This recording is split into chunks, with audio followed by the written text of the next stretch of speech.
Hola muchachos, bienvenidos a la clase de Historia de México e Historia Universal.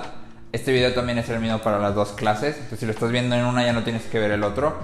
En Historia de México y Historia Universal vamos a estar haciendo prácticamente lo mismo que hemos venido haciendo. Te voy a explicar un tema, una parte de la historia, y te voy a dejar alguna tarea relacionada con ese tema. Tú tienes que realizar tu tarea e ir checando las clases.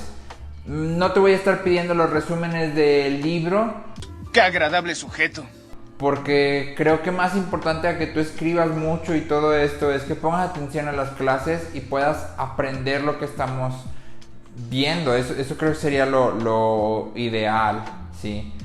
Estas dos clases se van a evaluar de la misma forma, tareas y exámenes, y cada uno de estos dos tiene un valor de 50%. Las tareas valen el 50% y el examen vale el 50%. Esto quiere decir que necesitas cumplir con las dos partes para poder pasar esta materia, ¿sí? Así que te pido que seas muy responsable con tus tareas y que hagas lo mejor que puedas hacer. Así, muerde el cebo. Ahora vamos a la parte de los trabajos para puntos extras, ¿sí? Para Historia de México te voy a dejar un libro de Historia de México. ¿Qué vas a hacer con este libro de Historia de México? Lo vas a leer. Y luego vas a hacerme un resumen que me vas a entregar al final, con una conclusión personal. Obviamente te voy a poner una hoja detallada de qué es lo que quiero del resumen, pero si te fijas es un trabajo final muy sencillito. ¿Sí? Solo tienes que agarrar el libro, lo lees y haces tu resumen y tu conclusión. ¿Sí? Es un libro de historia, el libro de historia que te voy a dejar.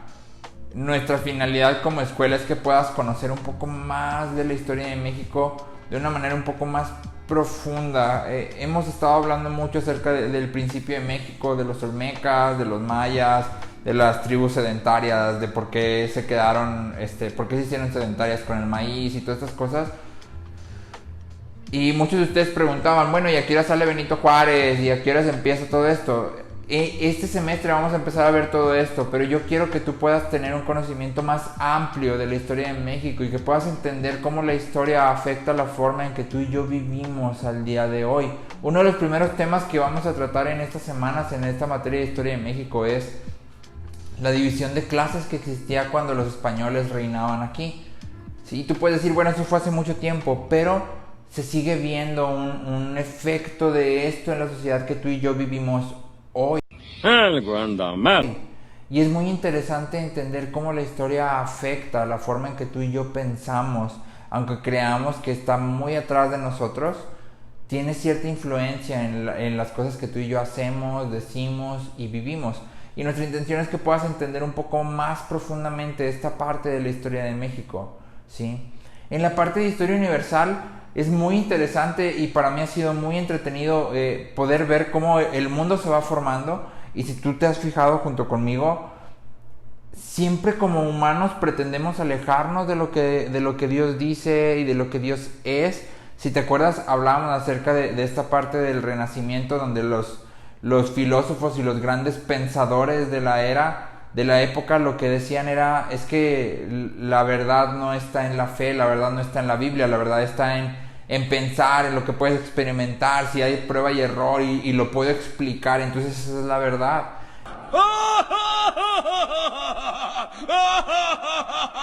¡Ay, pero qué idiota! Y como hombres, como humanos, siempre queremos alejarnos de lo que Dios dice. Entonces, para esta materia de historia universal te voy a dejar un libro acerca de la historia de la iglesia.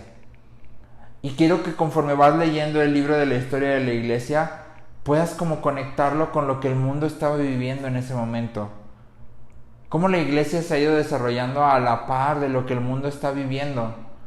¿Sí? Cómo sobrevivimos a ciertas, no tú y yo, pero la iglesia de Cristo, cómo sobrevivió a ciertas persecuciones y a ciertos problemas que hubo. Y cómo esa historia también afecta lo que hoy tú y yo creemos y hacemos dentro de la iglesia. Entonces, si te das cuenta y si ya viste los otros videos o si no los has visto, te lo adelanto. Este semestre se va a tratar mucho de leer. Mi intención como maestro, yo, Aarón, quiero que tú puedas formarte un pensamiento crítico propio. Que tú tengas una idea propia de qué se trata el mundo, de qué se trata la Biblia, qué es lo que Dios espera de mí, ¿sí? Y por qué debería seguir a Dios, o por qué no vivir mi vida como yo quiero. Yo quiero que tú formes este pensamiento en ti y que puedas entonces tomar decisiones adecuadas y correctas y que nadie venga a cuentearte, como dicen, ¿sí? Entonces todo este semestre te voy a estar pidiendo que leas mucho y que estudies mucho. No pretendo cargarte muchísimo de trabajo, pero sí quiero que des lo mejor que puedes dar, y te voy a entonces estar pidiendo que investigues y que leas y que ciertas cosas que el semestre pasado no hicimos, te las voy a pedir. Recuerda que los trabajos para puntos extras se entregan una semana antes del final de este semestre. Te voy a subir tu calendario para que sepas cuándo se entregan, ¿sí? Recuerda que las clases son igual que el semestre pasado. Y bienvenido a Historia de México y Historia Universal. Gracias.